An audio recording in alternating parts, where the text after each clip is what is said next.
Cycle de catéchèse du pape Léon XIV, audience générale du 6 août 2025. Jésus-Christ, notre espérance.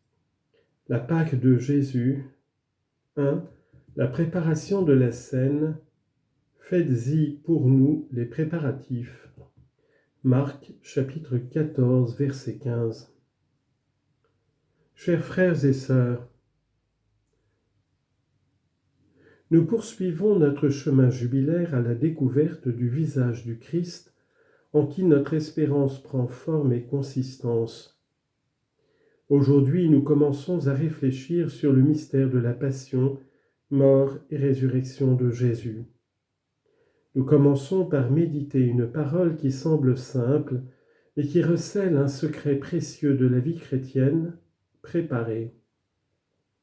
Dans l'évangile de Marc, il est dit que le premier jour de la fête des pains sans levain, où l'on immolait l'agneau pascal, les disciples de Jésus lui disent « Où veux-tu que nous allions faire les préparatifs pour que tu manges la Pâque ?»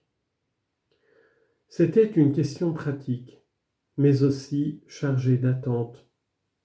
Les disciples pressentent qu'il va se passer quelque chose d'important, mais ils n'en connaissent pas les détails.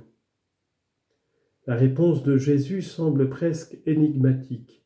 « Allez à la ville, un homme portant une cruche d'eau viendra à votre rencontre. » Les détails deviennent symboliques. Un homme qui porte une cruche, geste habituellement féminin à cette époque, une salle à l'étage déjà prête, un maître de maison inconnu. C'est comme si tout cela avait été préparé à l'avance.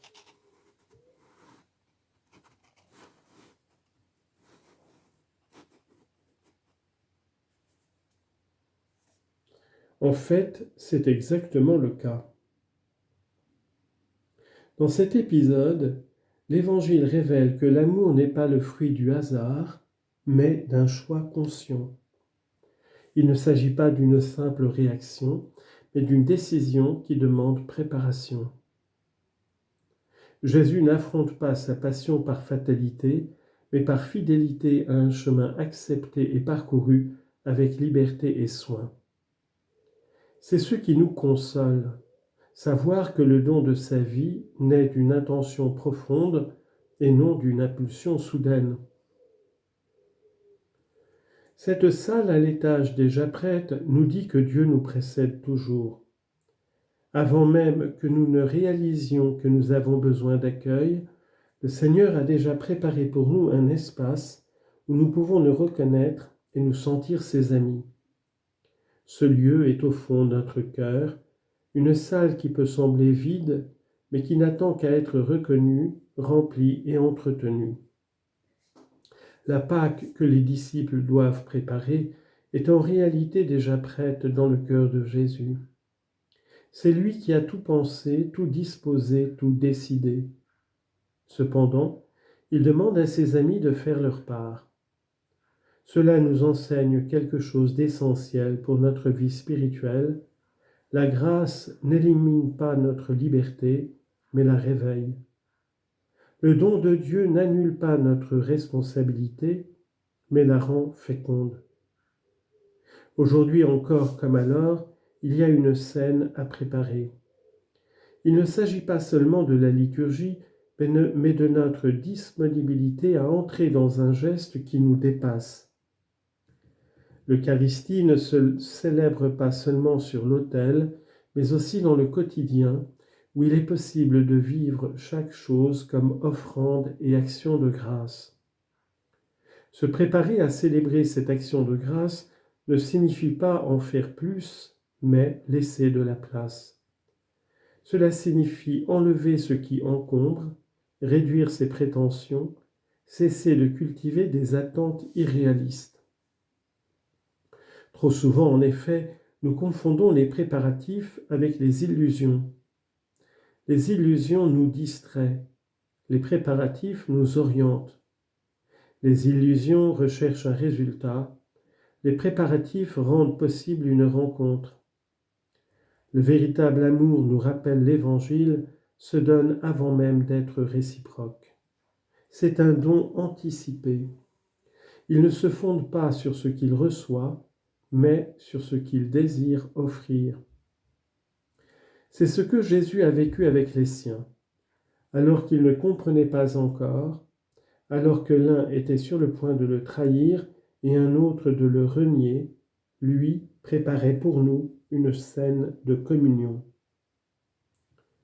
Chers frères et sœurs, nous sommes nous aussi invités à préparer la Pâque du Seigneur.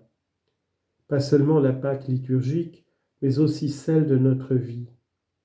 Chaque geste de disponibilité, chaque acte gratuit, chaque pardon offert à l'avance, chaque effort accepté patiemment est une manière de préparer un lieu où Dieu peut habiter.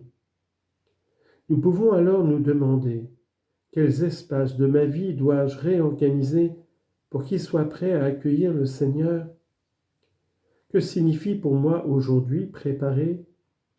Peut-être renoncer à une prétention, cesser d'attendre que l'autre change, faire le premier pas. Peut-être écouter davantage, agir moins, ou apprendre à faire confiance à ce qui a déjà été organisé. Si nous acceptons l'invitation à préparer le lieu de la communion avec Dieu et entre nous, nous découvrons que nous sommes entourés de signes, de rencontres, de paroles qui nous orientent vers cette salle spacieuse et déjà prête où l'on célèbre sans cesse le mystère d'un amour infini qui nous soutient et qui nous précède toujours.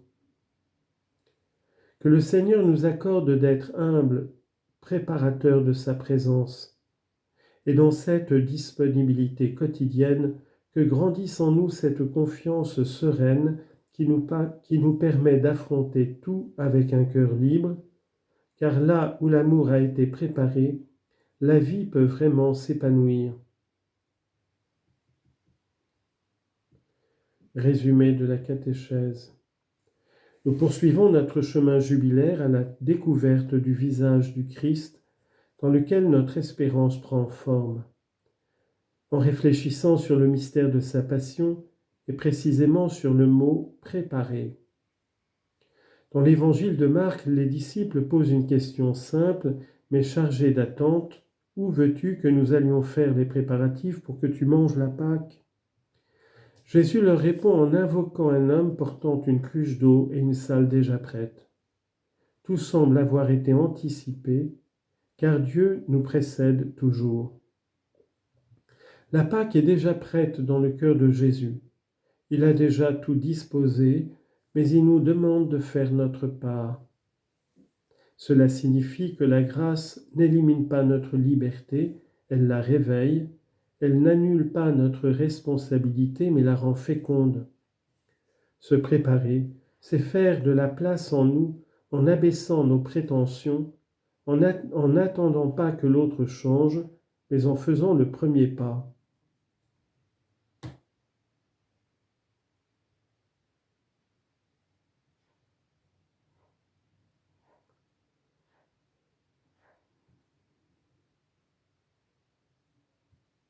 Alors, chaque geste de disponibilité gratuit, d'amour donné et de pardon offert, prépare en nous un lieu où Dieu peut habiter.